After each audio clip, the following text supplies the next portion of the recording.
assistir, fazer sala de vídeo dessa live, para alcançar mais vidas, no nome do Senhor Jesus, amém? Deus te abençoe e permaneça conosco, no nome do Senhor Jesus. Nosso irmão, o operador Douglas, deixa Deus te usar, no nome de Jesus. Quero saudar a todos com a paz do Senhor Jesus. É um motivo de alegria se encontrar nessa noite, fazendo essa live. Agradeço a Deus por esta rica oportunidade. Também agradeço a Deus e glorifico pela vida do nosso pastor presidente, pastor Francisco, que Deus possa abençoá-lo, mais ainda juntamente com sua família. Também que Deus possa abençoar grandemente a vida do nosso diácono, o irmão Franciel, que Deus abençoe a sua família também. Toda a igreja, que Deus abençoe. Seja muito bem-vindo a esta live. Nesse momento, sem perca de tempo, quero fazer menção da palavra do Senhor, das Santas Escrituras. Quero ler um texto bastante conhecido no livro de Êxodo, no capítulo de número 20, o qual está escrito: não terás outros deuses diante de mim, não farás para ti imagem de escultura, nem alguma semelhança do que há em cima nos céus, nem embaixo na terra, nem nas águas, nem debaixo da terra. Não te encurvarás a elas, nem as servirás, porque eu, o Senhor, teu Deus, sou Deus zeloso, que visito a iniquidade dos pais nos filhos até a 3ª e 4ª geração daqueles que me odeiam, e faço misericórdia a milhares dos que me amam e aos que aguardam os meus mandamentos. Louvado seja o nome do Senhor por esta palavra. Estamos aqui diante dos 10 mandamentos que Deus deu através de Moisés para o povo de Israel. Somos sabedores, irmãos, que o povo de Israel é um povo eleito, um povo escolhido, um povo que foi eleito através do seu patriarca Abraão. Só que o que eu quero trazer nessa noite é uma palavra relacionada a um tema muito antigo e atual, que é a idolatria. Hoje eu quero falar sobre idolatria. Os irmãos sabem que nesse texto Deus fala especificamente da idolatria. E para nós entendermos melhor como que surgiu a idolatria, eu quero primeiramente trazer um primeiro ponto. A idolatria surgiu por causa da queda do homem. A idolatria surgiu por causa da queda de Adão. Adão pecou. Uma vez que ele pecou, perdeu o contato, a intimidade com seu Criador. E a Bíblia diz que o seu filho Caim matou o seu irmão Abel, consequência da queda.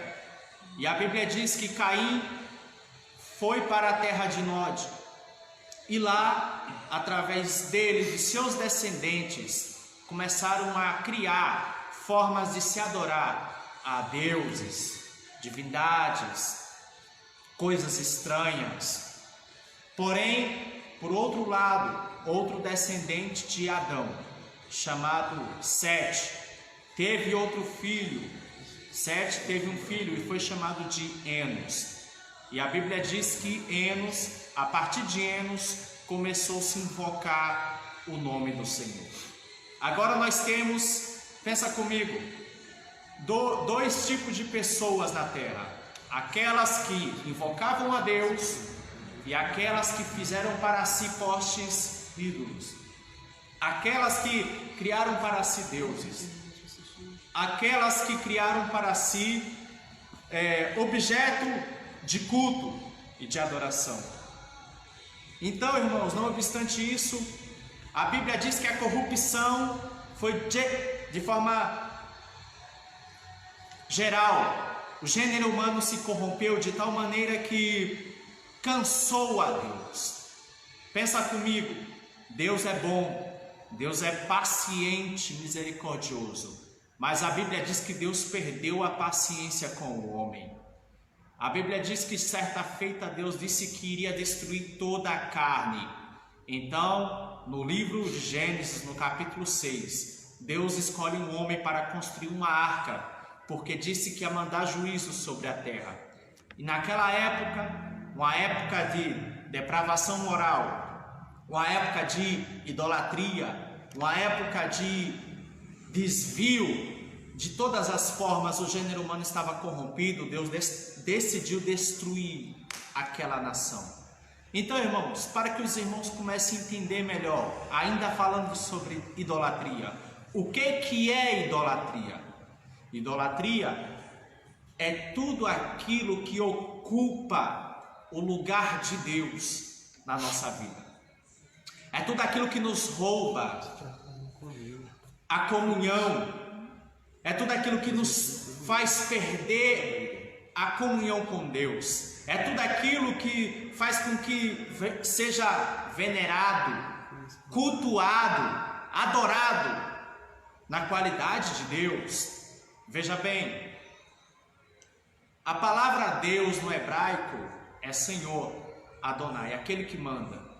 Então tudo aquilo na nossa vida que ocupa uma posição de Senhor, de governança, de domínio, é uma idolatria. Você consegue entender? Então, antigamente, na época dos patriarcas e das primeiras civilizações, as idolatrias eram feitas através de ídolos formados de acordo com a imaginação humana, porque o homem ele tem uma necessidade espiritual de adorar a Deus. Essa necessidade é um vazio que o homem carrega dentro de si e ele precisa adorar a Deus, mas por estar distante do seu Criador, ele cria para si deuses e coloca nesta posição que outrora acabei de explicar. Então a Bíblia diz que Deus ele fica irado e decide destruir os homens. Veja bem, Deus mandou o dilúvio, salvou apenas 8 pessoas. E a Bíblia diz que depois que as portas da arca se abriram, a geração, o gênero humano tornou-se corromper. Tornou-se a praticar essas obras de idolatria. Veja como a idolatria, a essência influenciadora e espiritual dela é satânica. A idolatria não foi criada, o poder espiritual desse mal terrível que assola a humanidade não foi criada simplesmente na força do homem. Existe uma força maligna por detrás, existe um poder das trevas que influencia a idolatria, que faz com que os homens se prostrem diante de deuses, coisas, pessoas, tudo aquilo que faz com que perca o foco do Criador. Então a Bíblia diz que Deus decide, depois de 430 anos, que o povo ficou preso no Egito, pelas mãos de Faraó. A Bíblia diz que Deus tira o povo do Egito através de Moisés. E quando o povo está no deserto, Deus ele dá a sua lei. E uma das primeiras coisas que Deus vacinou o povo foi acerca da idolatria. Veja bem, se você parar para analisar o contexto histórico da época, um pouco da geografia de Israel, você vai perceber que as nações vizinhas, os cananeus, os moabitas, os amonitas, todos eram idólatras. Todos tinham uma forma de prática de culto que perdia o foco do seu Criador. Então a Bíblia diz que Deus ele decide vacinar o seu povo, mas mesmo assim este mal assolava as nações. E era uma prática reprovável. Era uma prática reprovável. Portanto, eu quero também elucidar que, assim como antigamente idolatria era a prática de se prostrar, literalmente isso, prestar culto, se prostrar, reverenciar imagens, hoje Não só isso, mas no Novo Testamento, através das doutrinas paulinas, a Bíblia nos revela que tudo que a gente reverencia como objeto, pessoa, sistema, instituição, na qualidade ou na ambição que tome o lugar de Deus, é idolatria. Tudo aquilo, presta atenção, que diminui a glória do seu Criador, é idolatria. Tudo aquilo que rouba, pode ser o dinheiro, pode ser a fama, pode ser o status, pode ser uma instituição, o que for, nada pode tomar o lugar de Deus. Certa feita, Deus falou: ouve Israel, pois o Senhor nosso Deus é o único Senhor. Deus é o único Senhor. Não devemos ter outro Deus diante dele. Não devemos ser fã-clubes de ninguém. Não devemos ser popstars. Não devemos ser bajuladores. Devemos ser adoradores de Deus. Não podemos admirar ao extremo as coisas que estão sobre essa terra, porque tudo passa. Mas a Bíblia diz que aquele que faz a vontade de Deus permanece para sempre. Todas as coisas têm seus valores. Todas as coisas têm seu valor. Porém, o momento em que estamos vivendo hoje é um momento de terrível tribulação e treva. As nações estão perdidas. Hoje, na época que estamos vivendo, muito se fala da pandemia e do coronavírus. E muitos colocam a sua esperança em um partido político, em um governador, em um presidente. Muitos colocam sua esperança em algum sistema ou em algum homem. Sempre procuram um meio ou algum nome para colocar sua esperança, fazendo isso com que diminuam a glória do seu Criador. Porém, a Bíblia diz que bendita é a nação cujo Deus é o Senhor. E é por isso que Deus colocou no meu coração que nós devemos olhar para Deus. Por isso que Deus falou ao meu coração que nós devemos se preocupar com Deus, se preocupar com a vontade de Deus, buscar a Deus, porque a origem da idolatria é satânica, é demoníaca. Muitos acham que não. Muitos acham que admirar uma pessoa, dar a vida, muitos acham que seguir, prestar culto, homenagens, não tem nada não, porque Deus é o único Senhor. Porém, não é bem assim. A Bíblia diz que Deus é Deus zeloso, ou seja, ciumento. Deus não compartilha da sua glória. Deus não compartilha da sua adoração com ninguém. Nós não devemos querer ser objeto de culto. Nós não devemos querer ser famosos, ser estrelas. Deus não está procurando estrelas, Deus está procurando servos, adoradores. Deus está procurando filhos, aqueles que Ele pode procurar. Ainda falando sobre idolatria, irmãos,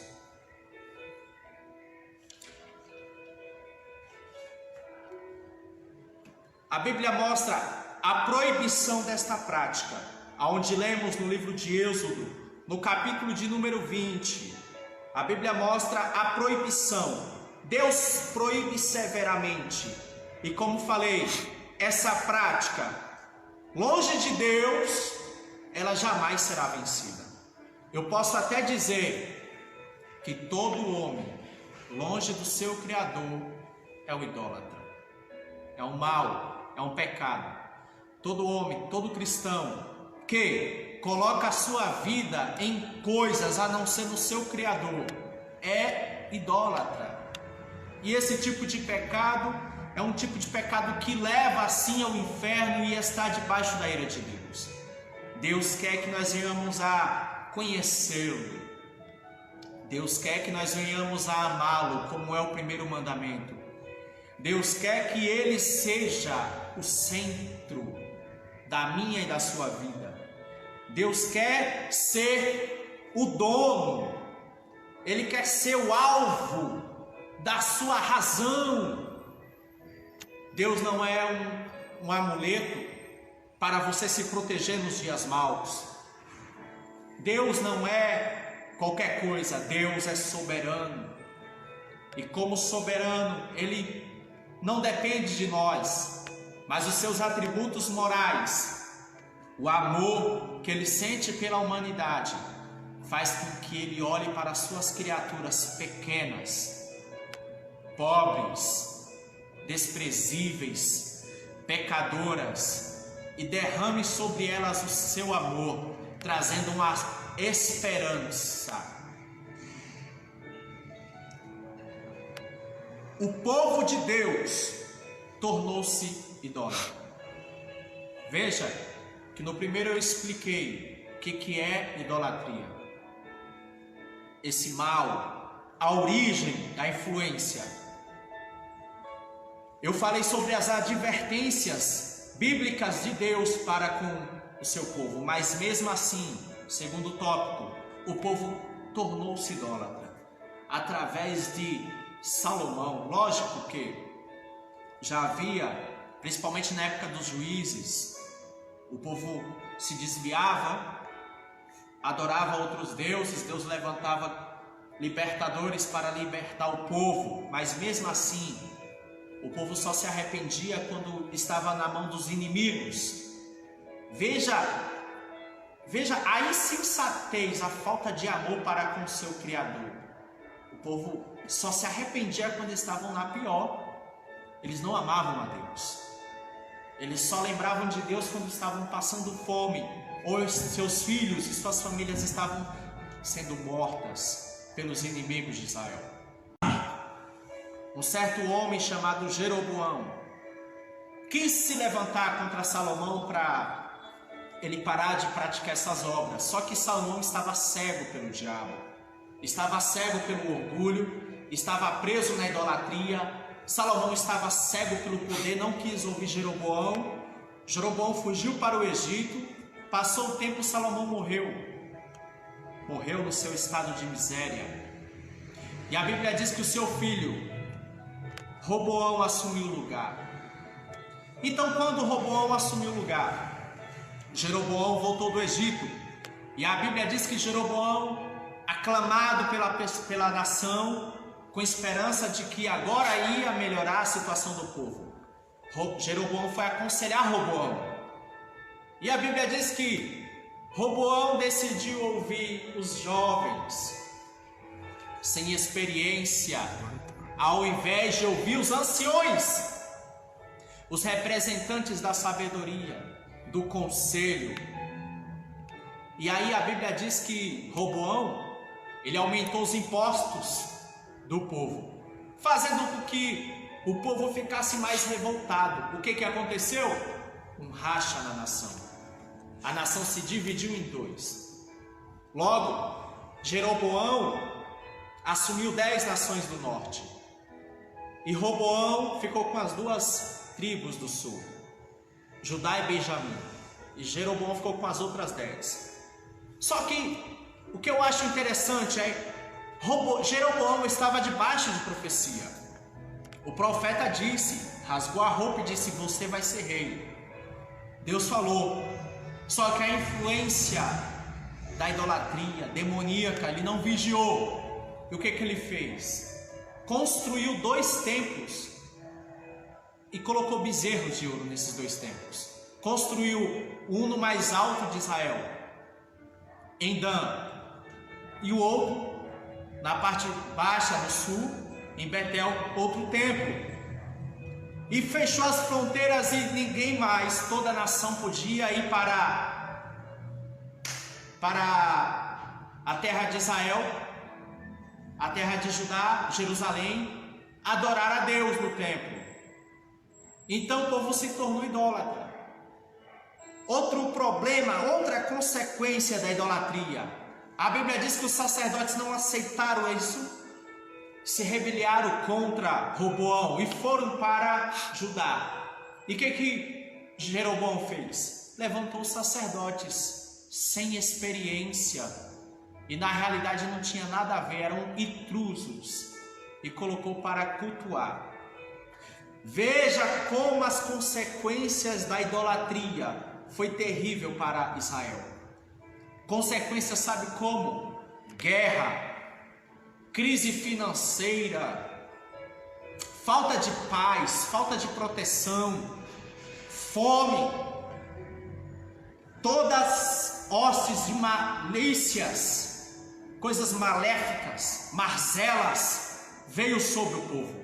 Foram as consequências da idolatria. E aí, a Bíblia diz que Deus decide mandar juízo. Levantou o imperador da Assíria, Sargão II, destruiu tudo. As consequências da idolatria. O erro de Roboão, a falta de sabedoria de Roboão, colocou à perda toda uma nação. Jeroboão também, em vez de ter seguido os caminhos do Senhor, implantou 2 templos aos seus ídolos. A segunda consequência, o juízo de Deus. Todo idólatra pode aguardar o juízo de Deus sobre si. A nação brasileira, se não se arrepender, está debaixo de juízo. Os lares, se não se arrependerem, estarão debaixo de juízo. Muitos pastores, muitas mulheres, muitos homens, muitos jovens, se não se arrependerem, estarão debaixo de juízo. Deus tem o melhor para as nossas vidas. Deus não te chamou para se prostrar diante de homens, diante de sistemas. Deus te chamou para servir a Ele, para prestar culto a Ele. É tudo que Satanás quer. Todo sistema pós-moderno gira em torno disso. É tudo que o diabo quer ser adorado. É tudo que o diabo quer receber glória. Mas eu quero crer e profetizar em nome de Jesus Cristo, que nós vamos levantar a nossa bandeira e adorar a Deus, o único que é digno de ser adorado. Com a palavra de Deus, faremos igual ao nosso Mestre, igual ao nosso Senhor Jesus Cristo. Somente ao Senhor adorarás e somente a Ele prestarás culto. Deus sabe o que faz. E o que Deus está fazendo e ainda vai fazer é para eu e você voltar aos pés do nosso Criador, voltar às nossas bases, voltar às nossas origens. É tempo de voltar às nossas bases, aos nossos valores. É tempo de reaver o caráter, a postura, o tratar. É tempo. Deus está nos chamando para um conserto, arrancar os ídolos das nossas vidas, os postes ídolos do nosso coração, das nossas mídias sociais, de tudo aquilo que nos impede de seguir o nosso caminhar com Deus.